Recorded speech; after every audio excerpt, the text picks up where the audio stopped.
মানুষের সব বিপদ আপদ তাদের নিজেদের কৃতকর্মের ফসল। আবার অন্য আয়াতে এসেছে আল্লাহ ভয় ও ক্ষুধা দিয়ে পরীক্ষা করেন। আমরা কিভাবে বুঝবো কোনটা আমাদের কর্মের ফল আর কোনটা আল্লাহর পক্ষ থেকে পরীক্ষা? বা যে কোনো বিপদ আসবে আমরা ধরে নিব এটা আল্লাহর পক্ষ থেকে পরীক্ষাও হতে পারে, আবার আমার কোনো বদামলের শাস্তিও হতে পারে। এই জন্য আমি আল্লাহর কাছে একদিকে তওবা ইস্তেগফার করব, অপর দিক থেকে এই পরীক্ষায় আমি অটল থাকার চেষ্টা করব, পরীক্ষায় আমি ভালো থাকার চেষ্টা করব। দুনিয়াতে কোনো বিপদকে আমরা নিশ্চিতভাবে বলার উপায় নাই এটা পরীক্ষা আর এটা আল্লাহর আযাব বা শাস্তি। অনেক সময় দেখা যায় কারোর বিপদ হলে গ্রামে শহরে অনেকে মন্তব্য করে এর উপরে এত বিপদ আসে কেন জানো? কারণ লোকটা অনেক খারাপ, নাইলে এত বিপদ আসতো না। আপনি কিভাবে জানলেন যে এটা আল্লাহর আযাব হিসাবে আসছে? এটা নবী রাসূলরা শুধু বলতে পারেন, তাদের কাছে ওই আসে, তারা বলতে পারেন যে এই বিপদটা আল্লাহর পক্ষ থেকে আযাব আর এটা আল্লাহর পক্ষ থেকে পরীক্ষা। আমরা যেহেতু নবী রাসূল আমরা জানি না, এজন্য আমরা দুইটারই সম্ভাবনা আমাদের কাছে থাকবে। এটা হতে পারে পরীক্ষা, হতে পারে আল্লাহর আযাব। এই জন্য আল্লাহর আযাব হিসাবে আমরা ইস্তেগফার করব, আবার পরীক্ষা হিসাবে পরীক্ষা অটল থাকার চেষ্টা করব। শাহজালাল রহমতুল্লাহ আলাইহি মাজারের দান বাক্স সিলগালা বসলো প্রশাসনের নতুন দান বাক্স, এই উদ্দেশ্যকে আপনি কিভাবে দেখছেন? মাজারের দান বাক্সে যে পরিমাণ টাকা, কয়েকদিনের দান বাক্সে যে পরিমাণ টাকা উঠছে, কত লাখ টাকা জানি উঠছে? 17 লাখ টাকা। কয়দিনে? 3-4 দিনে। সুবহানাল্লাহ। তাহলে মাসে কত টাকা হয়? তাহলে বছরে কত কোটি টাকা হয়? এই টাকাগুলো কই যায়? অবশ্যই এই টাকার তসরুপ বা এই টাকা আপনার তথাকথিত খাদেমরা বা পেছনে থাকা লোকেরা যদি এই টাকা ভোগ করে টাকা পয়সা উড়ায় বা টাকা অন্যায়ভাবে আত্মসাৎ করে, তো সেখানে তো প্রশাসনের কাজ করাই উচিত। প্রশাসন তো এমন এই কাজ যদি সেটাকে দমন করার জন্য হয় এবং এটা প্রপার ইউজের ব্যবস্থা করা হয়, তাহলে এটা প্রশংসনীয় কাজ, অবশ্যই প্রশংসনীয় কাজ। আমাদের দেশে মানুষ কত সহজ সরল। আমরা মাজারে টাকা দেই। মাজারে কেন টাকা দেই? বিপদ দূর হওয়ার জন্য না? মাজারে টাকা দিলে মনের আশা পূরণ হবে, বিপদ দূর হবে। এতে কোরআন বা হাদিসে কোথাও আছে? নাই, কিন্তু আমরা দিচ্ছি। বহু মসজিদ টাকার অভাবে বানানো যাচ্ছে না, বহু মাদ্রাসা টাকার অভাবে ছেলেরা বাচ্চারা খাবার পাচ্ছে না, বহু গরিব মানুষের বাসায় খাবারের ব্যবস্থা নেই, বহু বেকার সামান্য একটু টাকার জন্য বেকারত্ব দূর হচ্ছে না। অথচ মাজারে গিয়া লাখ লাখ কোটি কোটি টাকা মানুষ ঢেলে দিচ্ছে মিথ্যা আশায় যে এখানে দিলে আল্লাহ আমার সমস্যা দূর করে দিবে। আল্লাহ তো বলেন নাই। শাহজালাল সাবরান রহমতুল্লাহ আলাইহিমা তারা নিজেরাও জীবদ্দশা বলেন নাই যে আমাদের মারা যাওয়ার পরে আমাদের কবর পাশে টাকা ঢেলে দিলে তোমাদের কাজ হয়ে যাবে। তারা বলছেন কোথাও? কেউ দেখাতে পারবে? তাহলে এটা একটা ব্যবসা, এটা একটা কি ব্যবসা। অতএব এই আত্মসাৎ বন্ধের উপায় অবশ্যই প্রশংসনীয় যদি সেটার সঠিক ব্যবহার করার উদ্যোগ নেওয়া হয়। আমরা যারা সরকারি ব্যাংকে চাকরি করি, তাদের চাকরি যদি হারাম হয়ে থাকে, তবে সরকারের অন্যান্য বিভাগে যারা চাকরি করেন তারাও তো পরোক্ষভাবে ব্যাংকের ও রাজস্বের সমন্বিত তহবিল থেকেই বেতন তোলেন, তাহলে তাদের চাকরি কিভাবে হালাল হয়? ভাই, দুইটার মধ্যে পার্থক্য আছে। একটা হলো আপনি সুদের সহযোগী। নবী করিম সাল্লাল্লাহু আলাইহি ওয়াসাল্লাম বলেছেন লাআনাল্লাহু আকিলার রিবা ওয়া মুকিলাহু ওয়া কাতিবাহু ওয়া শাহিদাই। সুদ গ্রহীতা, সুদ দাতা, সুদের লেখক, সুদের সাক্ষী, সবার প্রতি আল্লাহ লানত বর্ষিত না। আপনি সুদী ব্যাংকে লেখালেখি করছেন, হিসাব করছেন, সুদের সাথে কোনো না কোনো ভাবে আপনার সম্পর্ক সরাসরি প্রত্যক্ষভাবে জড়িয়ে যাচ্ছে।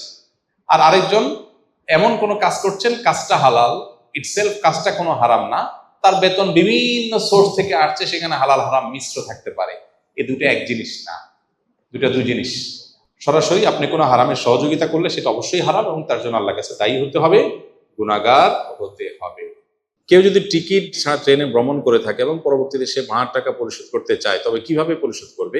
ভাই, ট্রেনে অথবা বাসে বা কোনো পরিবহনে আপনি টিকিট ছাড়া কখনো চড়েছেন, তাহলে ওই একই পরিবহনে ওই একই ট্রেনের যত টাকার টিকিট কেটে আপনি চড়েন নাই, অত টাকার টিকিট কেটে আপনি ওটা ছিঁড়ে ফেলে দিলেন।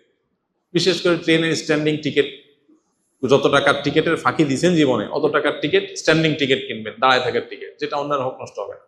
টিকিট কেটে আপনি এটা চড়লেন না, তাহলে টাকাটা কোম্পানিতে ঢুকে গেল, আপনি দায়মুক্ত হয়ে গেলেন। তারপর আল্লাহর কাছে ইস্তেগফার করতে হবে। আর যদি এরকম হয় যে কোনো বাসে এরকম করেছেন, সে বাস আর খুঁজে পাওয়া যাচ্ছে না, ওই বাস আর কোম্পানি নাই এখন, তাহলে সেক্ষেত্রে সেটা যদি হয়, তাহলে সেক্ষেত্রে সেই টাকা ওই বাস মালিকের তরফ থেকে গরিব দুঃখীকে দান করে দিবেন, নিজের সওয়াবের আশা ছাড়া। আস-সুন্নাহ ফাউন্ডেশন, উম্মার স্বার্থে, সুন্নাহর সাথে।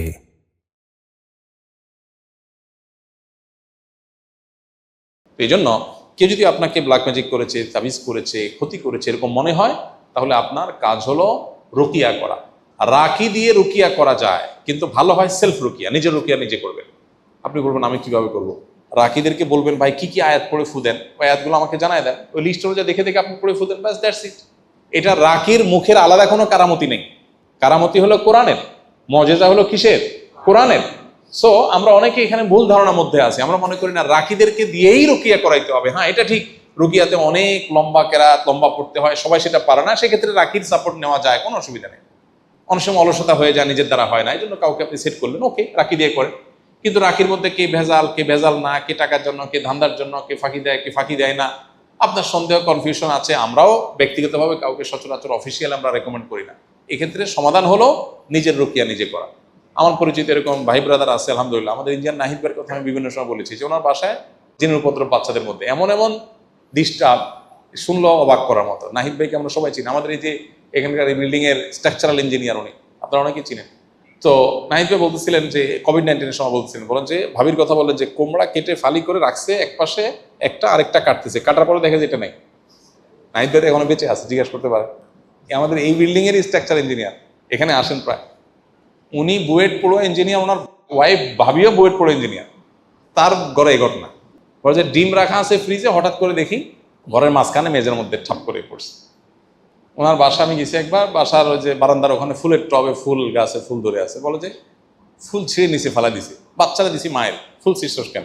পরে দেখি পরের দিনে একই অবস্থা, বাচ্চা ওর দ্বারা কাছেও যায় না। আচ্ছা, এরপর আমি ওনাকে একজন রাকির কথা বললাম, ভাই এই রাকি, উনি বলছেন না রাকির থেকে আমি হেল্প নেবো কেন, আমি কোরআন পড়তে জানি, আমি রাকিরে ডাকে আনছে বাসা এনে, বলছেন ভাই কি কি আয়াত পড়বেন আমাকে লিস্ট দিয়ে আপনি চলে যান। এরপর উনি নিজে রুকিয়া করছেন, পরিপূর্ণ সুস্থ আলহামদুলিল্লাহ।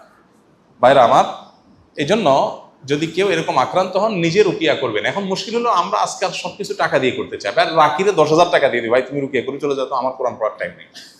আল্লাহর ঠেকা পড়ে না এই লোককে সেবা দেওয়া, আল্লাহর ঠেকা পড়ে নাই যে আল্লাহর কালাম দিয়ে আপনাকে, অলৌকিকত্ব দিয়ে আল্লাহ আপনাকে সেবা করাবেন, আল্লাহ ঠেকা পড়ে নাই। এতটুকু চেষ্টা করতে হবে। এখন আমরা দুনিয়াটা সব ওই ট্যাবলেটের মধ্যে নিয়ে আসছি, দুনিয়া সব কিসে নিয়ে আসছি? ট্যাবলেটের মধ্যে, খাওয়াই দাও শেষ। দিন এত সহজ না, একটু স্ট্রাগল করতে হয়। প্রকৃতিগত সিস্টেমটাতে একটু স্ট্রাগল করতে হয়, আর এই আর্টিফিশিয়াল সিস্টেমে স্ট্রাগল করতে হয় না। সবকিছু দেখবেন দেনান দেন হয়ে যাচ্ছে, ওই যে দাজ্জালের মতো। দাজ্জালে সবকিছু নগদ, আমার প্রতি ইমান আনো, এই যে নগদ জান্নাত পেয়ে যাবো। আল্লাহ প্রতি ইমান আনলে আল্লাহ কিন্তু নগদ জান্নাত দিবেন। আল্লাহ বলবে তুমি ইমান আনছো যে, পরীক্ষা দাও 60 বছর 70 বছর, তারপরে জান্নাত। তাহলে দাজ্জালের সিস্টেম আর আল্লাহ সিস্টেম বেশ কম আছে না? নাই। দাজ্জালের প্রতি ইমান আনবেন, সাথে সাথে তারা হাতে নগদ জান্নাত, সেগুলো জান্নাতে ঢুকে, আসলে জাহান্নাম। ওইটা আসলে কি? জাহান্নাম। এই জন্য ভাই, নগদ কাজ করবে, একদম গুলি মতো কাজ করবে, আপনি ট্যাবলেট খাইলে মানুষ অসুখ ভালো হয়ে গেল, এটা ন্যাচারাল সিস্টেম না। ন্যাচারাল সিস্টেম হলো আস্তে আস্তে আস্তে আস্তে অটোমেটিক একটা সময় ভালো হবে। তারপরও কোরআনে কারিমের অলৌকিকত্ব কখনো কখনো দেখা যায় তৎক্ষণাৎ কাজ করে। তাহলে যিনি আক্রান্ত হয়েছেন তিনি নিজে রুকিয়া করবেন বা রাকিদের শরণাপন্ন হবেন, ইনশাআল্লাহ তাআলা তাকে শেফা দান করবেন। সেটা শুধু কারো পরামর্শ নেই।